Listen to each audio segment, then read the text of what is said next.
مرحبا أهلا النوادي. Assalamualaikum warahmatullahi wabarakatuh. Innal hamdalillah nahmaduhu wa nasta'inuhu wa nastaghfiruh wa na'udzu billahi min syururi anfusina wa min sayyiati a'malina may yahdihillahu fala mudhillalah wa may yudlil fala hadiyalah. Asyhadu an la ilaha illallah wahdahu la syarikalah wa asyhadu anna sayyidana Muhammadan abduhu wa rasuluh.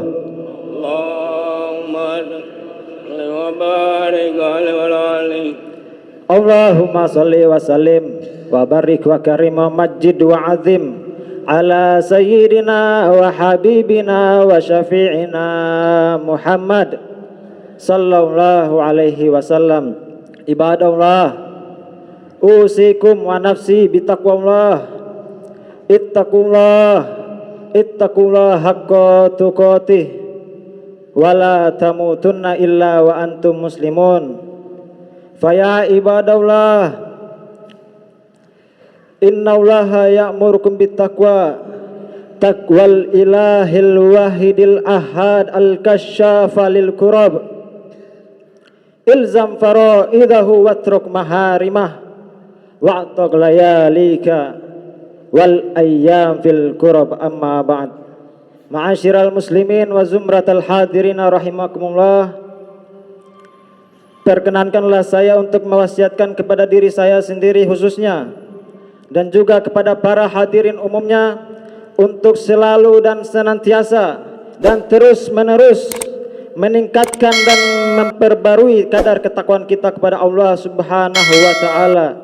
Takwa yang dalam artian sebenarnya imtithalul awamir wajtinabun nawahi, yaitu melaksanakan apa-apa yang diperintahkan oleh Allah Subhanahu wa taala dan juga menjauhi segala larangan-larangan Allah Subhanahu wa taala.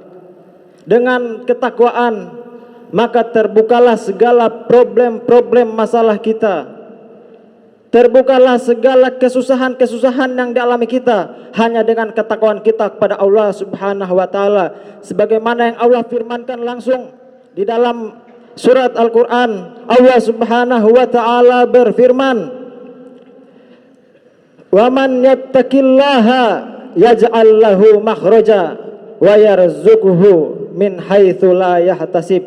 Dan barang siapa yang bertakwa kepada Allah, maka akan Allah bukakan baginya kelapangan dan akan Allah bukakan baginya rezeki dari tempat yang tidak disangka-sangka dan tidak diduga-duga. Bahkan Allah ingin menguji hambanya yang beriman. Dengan apa? Dengan Allah memberikan rezeki yang tidak diduga-duga kepada hamba tersebut. Aballah ayyarzuqal mu'min illa ayyarzuqahu min haitsu la yahtasib. Allah enggan untuk memberikan rezeki kepada hambanya yang beriman kecuali daripada jalan yang tidak diduga-duganya. Karena apa? Seorang mukmin sejati ketika datang musibah, ketika datang ujian dan cobaan, maka dia kembali kepada Allah Subhanahu wa taala. Maka Allah uji dia karena kerinduan Allah terhadap hamba tersebut. Ma'asyiral muslimina wa zumratal hadirina rahimakumullah. Rasulullah sallallahu alaihi wasallam mengajarkan kepada kita semua untuk selalu dan senantiasa memperbanyak dan melakukan berbagai macam amal ibadah terhadap Allah Subhanahu wa taala. Akan tetapi Rasulullah sallallahu alaihi wasallam berfirman, "Innamal a'malu binniyat." Sesungguhnya amal perbuatan itu hanya tergantung terhadap niat. Bahkan kita dapati di sebagian besar kitab-kitab, di kitab Sahih Imam Bukhari, di kitab Al-Adhkar Riyadhus Shalihin Arba'in Nawawi karya Imam Zakaria An-Nawawi, dan juga dalam An-Nasihatud Diniyah, dan begitu juga kitab-kitab yang lain, mereka di awal-awal bab, di awal-awal pembahasan atau bahkan di kata pengantarnya mereka mencantumkan hadis innamal a'malu binniyat. Sesungguhnya amal perbuatan tergantung daripada niatnya. Hal ini tujuannya apa?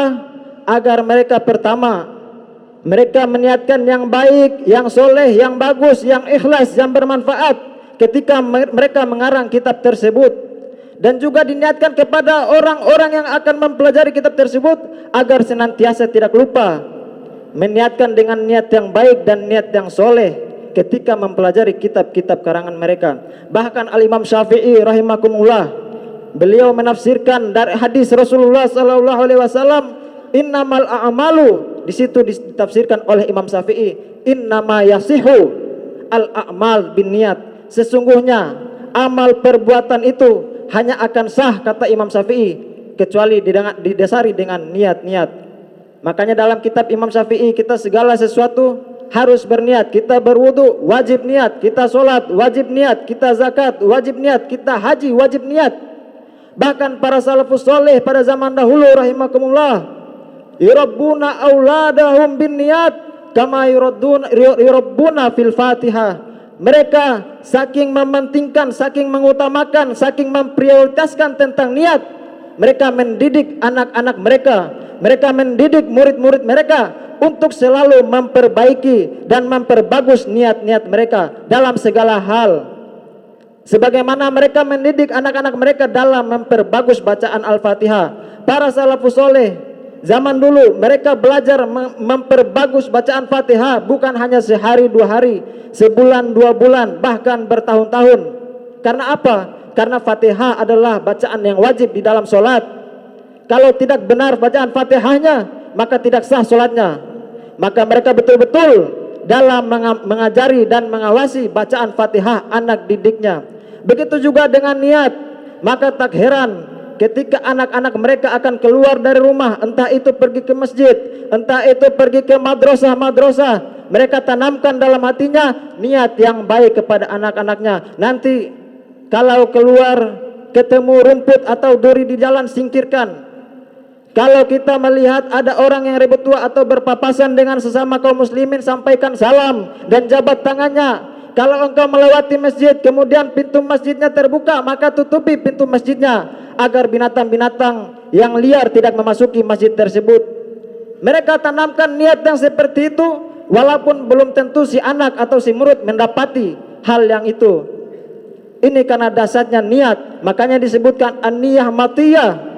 Niat adalah jembatan penghubung bagi amal perbuatan kita.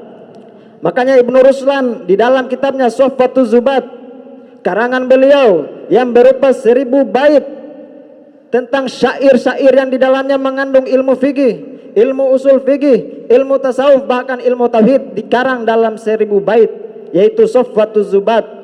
Di dalam awal bait beliau mengatakan wasahhihin niyata qoblal amali wa'ti biha makrunatan bil awali wa in tadum hatta balagta akhirah husna sawaban kamilan fil akhirah wa niyatun wal qawlu thummal amalu bi ghairi wafkin sunnatin la tuqbalu.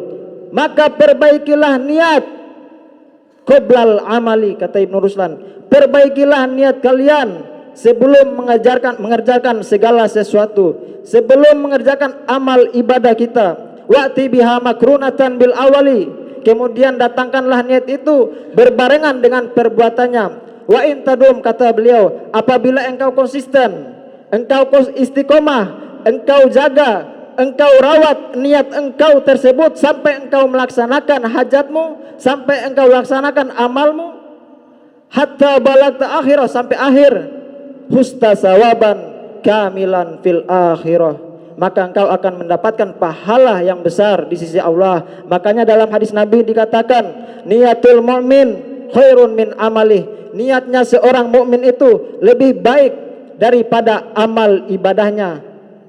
Sampai-sampai Imam Al-Ghazali rahimahullah berkata, bahkan di dalam hal yang mubah pun seorang mukmin amal mubahnya bisa menjadi lebih baik dan lebih utama daripada amal ibadahnya. Hal ini disebabkan karena niat.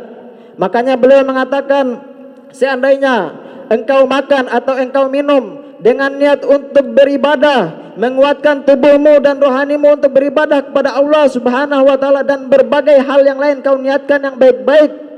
Akan tetapi engkau berpuasa, namun niatmu hanya sekedar puasa atau sekedar untuk menyehatkan jasmanimu, maka kata Imam Ghazali, berbukamu atau makanmu lebih baik daripada puasamu. Hal ini disebabkan karena niat yang engkau tanamkan dalam hatimu.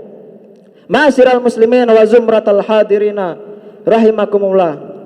Diceritakan pada zaman Bani Israel, dalam sabda Nabi di dalam kitab Fawaidul Al-Mukhtarah karangan Al-Habib Ali bin Hasan Baharun, seorang pemuda di zaman Bani Israel, dia melewati sebuah perkampungan yang perkampungan tersebut sedang mengalami pacaklik. Penduduk kampungnya kurus-kurus, penduduk kampungnya mengalami gizi buruk. Ketika dia melewati kampung tersebut, kemudian dia melihat sebuah bukit, lalu terbesit dalam hatinya, seandainya bukit tersebut menjadi roti gandum dan roti gandum tersebut adalah milikku, maka niscaya akan aku sedekahkan, akan aku berikan kepada kampung tersebut. Itulah niat yang terbersit di dalam hati seorang Bani Israel tersebut. Kemudian dia berjalan melewati desa tersebut, maka Allah mengutus seorang nabi di kalangannya untuk menemui pemuda tadi. Kemudian Nabi pun bersabda kepadanya, sesungguhnya Allah telah menerima sedekahmu. Maka bingung pemuda Bani Israel tadi, bingung, apa yang telah saya sedekahkan wahai fulan, sedangkan saya tidak punya apa-apa. Kemudian dijawab oleh Nabi tadi, pokoknya saya tidak tahu. Tadi saya diwahyukan, disabdakan oleh Allah untuk menyampaikan bahwasanya sedekah bukit gandum, bukit roti gandummu telah Allah terima sedekahnya. Kemudian dia tersadar bahwasanya tadi hanya terbersit niat untuk menyedekahkan bukit gandum, Allah pun menerimanya sebagai pahala sedekah. Inilah dahsyatnya sedekah dengan didasari niat, dan dahsyatnya niat kita, walaupun amal yang sepele bisa menjadi luar biasa di mata Allah. Rubba katsirin qallalatshun niyah wa rubba qalilin katsarathun niyah, dalam asar Nabi Muhammad SAW. Berapa banyak amal perbuatan yang sedikit menjadi agung, menjadi nilai, menjadi mulia di sisi Allah Subhanahu wa taala, disebabkan dengan niat-niat yang diiringi dalam amal perbuatan tersebut. Dan berapa banyak amal-amal yang agung, amal-amal yang mulia, amal-amal yang tinggi di sisi Allah, akan tetapi pahalanya sedikit. Karena apa? Karena kurangnya niat kepada Allah. Oleh karena itu, jangan kita pelit, jangan kita halangi diri kita dalam berniat. Tanamkan niat kita sebanyak-banyaknya ayuhal ikhwah. Amal ibadah kita terbatas. Kita tidak sanggup untuk sholat setiap hari 1000 rakaat. Kita tidak sanggup untuk bersedekah setiap hari sekian juta. Kita tidak sanggup untuk berbuat amal-amal kebajikan lain. Tapi Allah tidak melarang niat kita. Niat kita universal. Maka perbanyaklah niat-niat kita, walaupun dalam hal-hal yang sepele sekalipun. Akan tetapi hati-hatilah dengan niat-niat yang jelek. Dalam satu riwayat diceritakan, ada 2 orang pemuda kakak beradik, yang satu tinggal di lantai 2, yang satu tinggal di lantai 1. Kakaknya yang di lantai 2 senantiasa beribadah kepada Allah Subhanahu wa taala, dan adiknya yang satu tinggal di lantai bawah senantiasa bermaksiat kepada Allah Subhanahu wa taala, waliya'udzubillah. Akan tetapi pada suatu ketika datang godaan, datang cobaan kepada sang kakak yang senantiasa beribadah. Kemudian dirayu dan digoda. Alangkah celakanya dirimu, alangkah ruginya dirimu, kau habiskan masa mudamu di atas bangunan ini hanya untuk beribadah kepada Allah. Ayo keluarlah, ikutilah saudaramu yang di bawah, bermaksiatlah kepada Allah. Nanti kau balik lagi, kau tobat lagi kepada Allah Subhanahu wa taala. Maka terbersitlah niat dalam hatinya, saya akan bermaksiat sekecil apapun, akan tapi nanti saya akan balik untuk bertobat, insya Allah tobat saya diterima oleh Allah Subhanahu wa taala. Begitu pula dengan sebaliknya sang adik yang dari tadi malam bermabuk-mabukan, bermaksiat kepada Allah. Ketika dia sadar dari mabuknya, terbersit niat terlintas dalam hatinya, ya Allah, sudah terlalu banyak saya maksiat kepadamu, sudah terlalu banyak saya melalaikan diri saya kepadamu. Alangkah nikmatnya saudara saya yang senantiasa bergelimang dengan kenikmatan dan kelezatan beribadah kepadamu, ya Allah. Maka hari ini saya akan bertobat, saya akan datangi dia, dan saya akan merasakan nikmatnya ibadah kepadamu. Inilah dua niat yang berbeda saudara. Ketika sang kakak ingin turun dengan niat maksiat kepada Allah, dan sang adik ingin naik dengan niat bertobat dan ibadah kepada Allah Subhanahu wa taala, maka Allah merubah takdirnya. Sang kakak terpeleset, kemudian jatuh menimpa adiknya, kemudian dua-dua meninggal. Apa yang terjadi?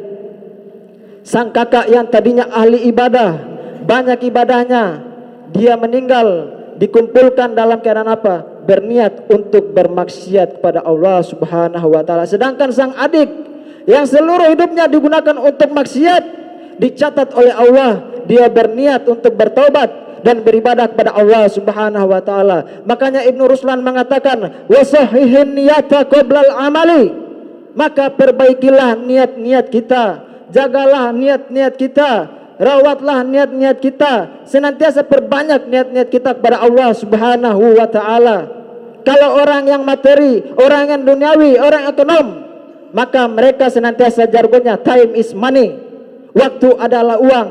Maka seorang mukmin sejati, seorang muslim sejati, maka jargon-jargonnya adalah waktu adalah pahala. Setiap detik, setiap menit, setiap hembusan nafas kita jadikan sebagai pahala kita kepada Allah Subhanahu wa taala. Dengan apa? Dengan cara memperbanyak niat-niat kita. Kita mau keluar rumah kita niatkan, bahkan kita bekerja sekalipun, jangan batasi niat kita hanya untuk sekedar mencari nafkah. Kita batasi dengan hal-hal yang duniawi, akan tetapi kita pakai niat kita mencari nafkah untuk menabung pada Allah agar bisa berziarah ke Baitullah.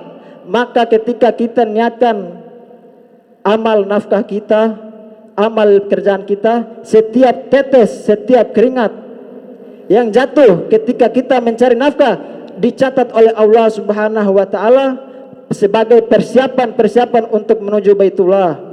Kita niatkan untuk memakankan anak istri kita harta-harta yang soleh, kita jaga, begitu juga dan lain sebagainya. Inilah niat-niat yang perlu kita pelajari. Bahkan salafus soleh sampai mengarang satu kitab, Al-Habib Muhammad Sa'ad Al-Idrus, beliau mengarang satu kitab tentang an-niat menjadi satu kitab.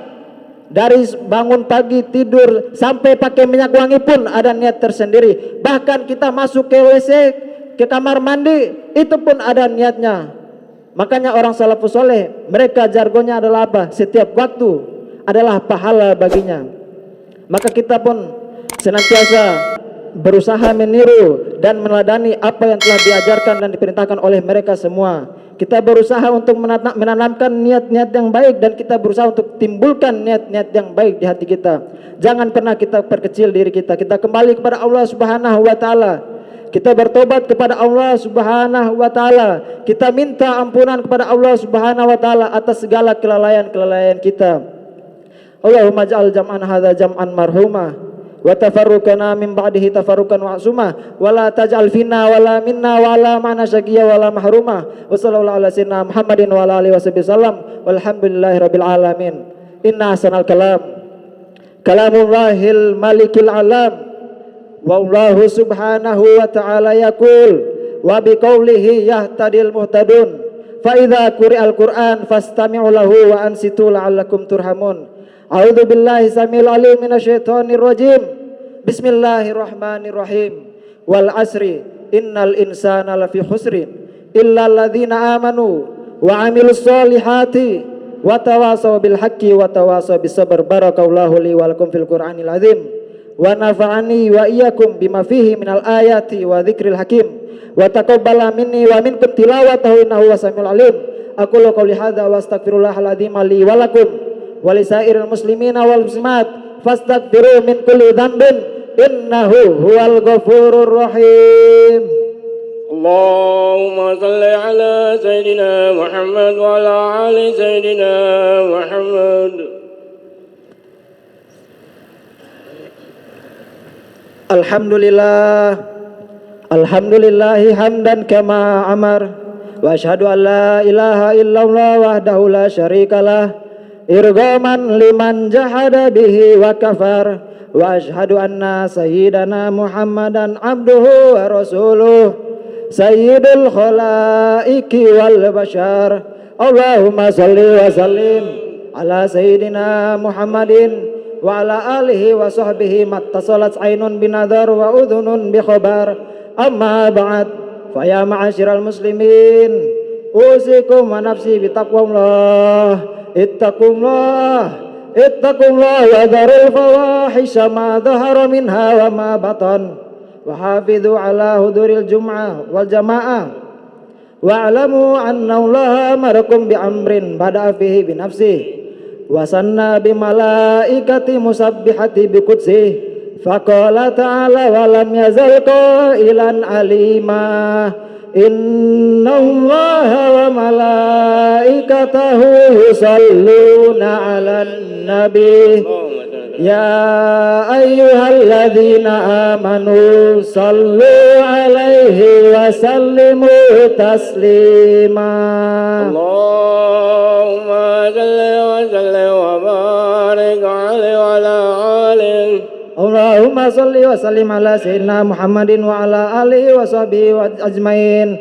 Allahumma warda anis sahabati wal khulafai rasyidin alladzina qadaw bil haqqi wa kanu bihi ya'dilun dzil asril ariq khalifati Rasulillah sayyidina Abu Bakr Siddiq wa ala natiq bisawab al Umar ibn al-Khattab wa ala zahiril awab wala man istahyat minhum malaikatur rahman dzinnurain Utsman ibn Affan wa ala asadillahil ghalib imamil masyariqi wal magharib Ali ibn Abi Thalib wa jami sadatina Ali Ba'alawi wa anit tabi'ina wa tabi'ina wa man tabi'ahum bi ihsanin ila yaumiddin. Allahumma aizal islama wal muslimin wa ali kalimataka ila yaumiddin. Allahumma anzur man nasaraddin wa khudhul man khadhalal muslimin. Allahumma ahlikil yahuda wan nasara wal kafarata wal musyrikin.